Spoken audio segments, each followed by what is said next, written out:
On today's show, Dame time officially becomes trade time as Portland Trailblazers star Damian Lillard officially requests a trade. What are some of the trade partners out there? What is going to be the ultimate outcome of this trade request? And why did the Blazers still give Jerami Grant a 5-year deal if they knew that Dame wanted out? It's all coming up right here at Locked On NBA.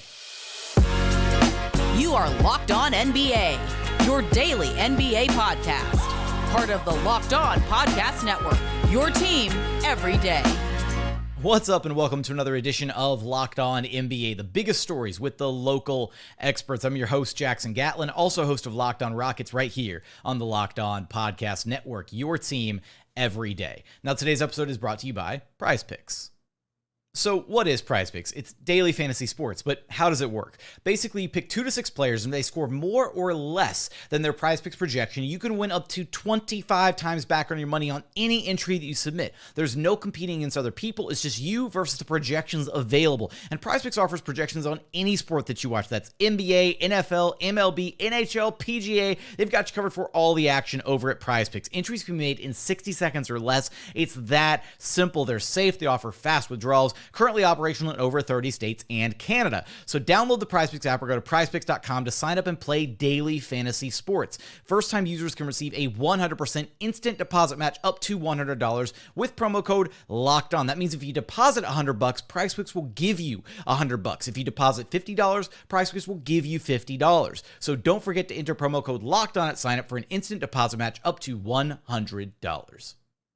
Joining us now is the host of Locked On Blazers, Mike Richman, who you can track down wherever you listen to your podcasts and on YouTube. Just search Locked On Blazers. And Mike, Damian Lillard officially requesting a trade after what feels like rumors upon rumors upon rumors. My first question to you is right now, on a scale of 1 to 10, where is Dame's loyalty currently?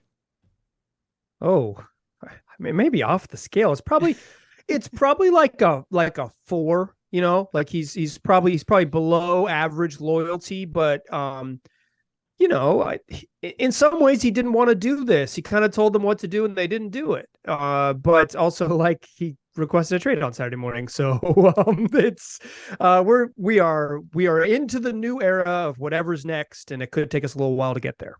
Yeah, so let's walk us through really quickly here. Well, I guess why now, right? Why was the timing of this at this current juncture? Why did it happen when it did? And was Portland not trading the number 3 pick and ultimately drafting Scoot Henderson kind of the final nail in the coffin, so to speak, as to Dame's decision to ultimately stay in Portland or request a trade?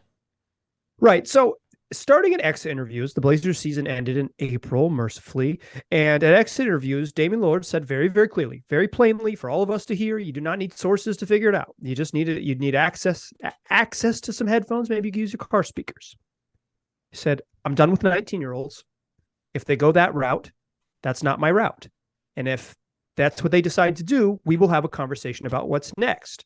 And even when pressed for clarification, do you mean that they should make a trade?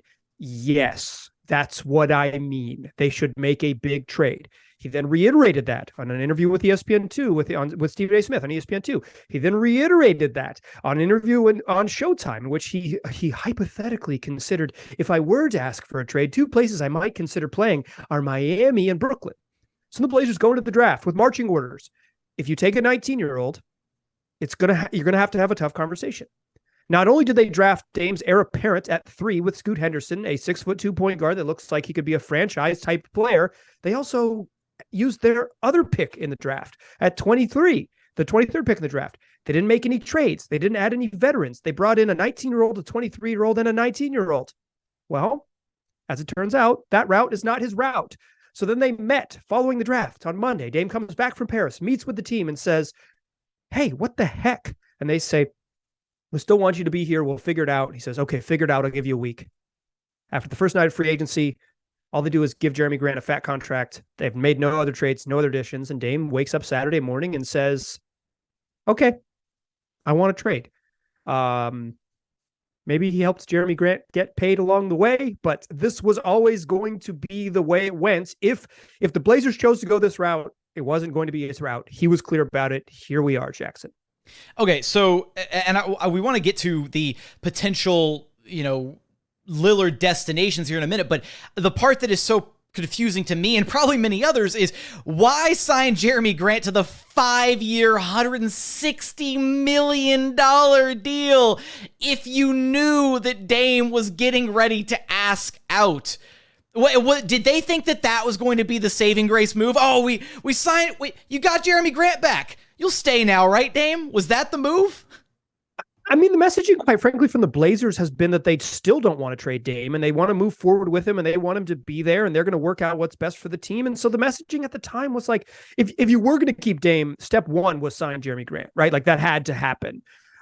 There's also some, they traded a first round pick for him. He's kind of like the last little bit of the CJ McCollum trade. So there was some reasons like opportunity cost stuff to like not lose him for, not let him walk for nothing and end up with just like, oh yeah, we traded CJ McCollum for the rights to Chris Murray. And whatever. Sometimes trades are bad. They might learn that in the future. But it doesn't make any sense. I'm not going to sit here and justify it. The money, the years, Jerami had him over a barrel and he took all the cash he possibly could.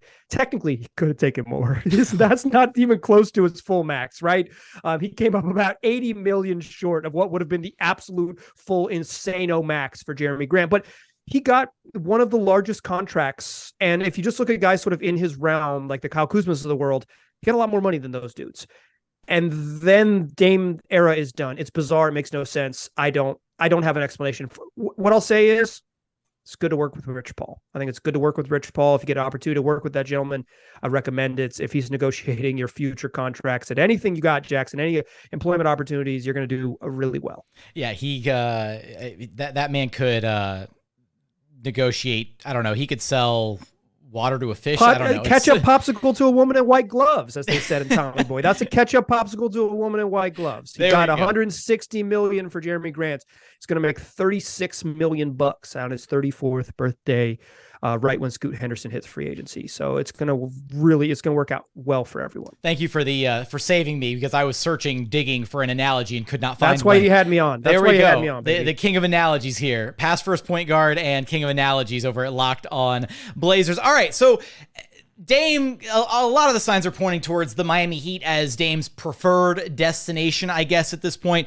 What is at least maybe attractive is not the right word. Attractive ain't the right word. Okay, what's the most realistic offer that the Miami Heat could at least put on the table for Damian Lillard at this point?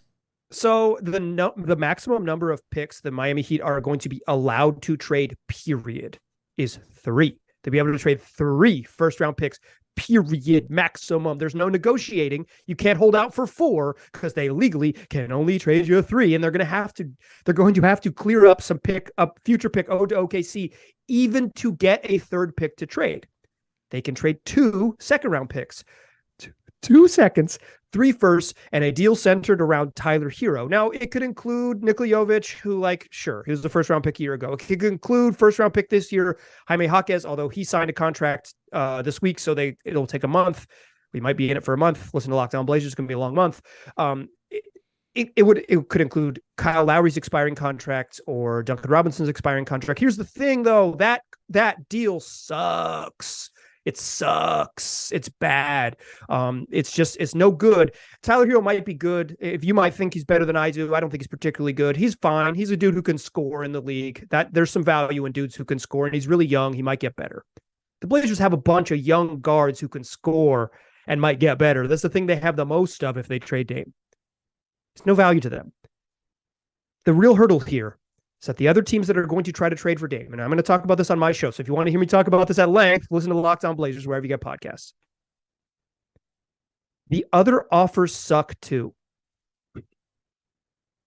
Man, I haven't ever been there before with a certain bearded two-guard who will remain nameless up to this point. It's not a fun spot to be in, but of course, you're going to have us covered for all of that over at Locked On Blazers. Where will Damian Lillard ultimately end up? Be sure to go follow Locked On Blazers. Mike, I appreciate you stopping by Locked On NBA with me. Hey, thanks for having me. I promise the show's fun. The show's fun. Come listen to it.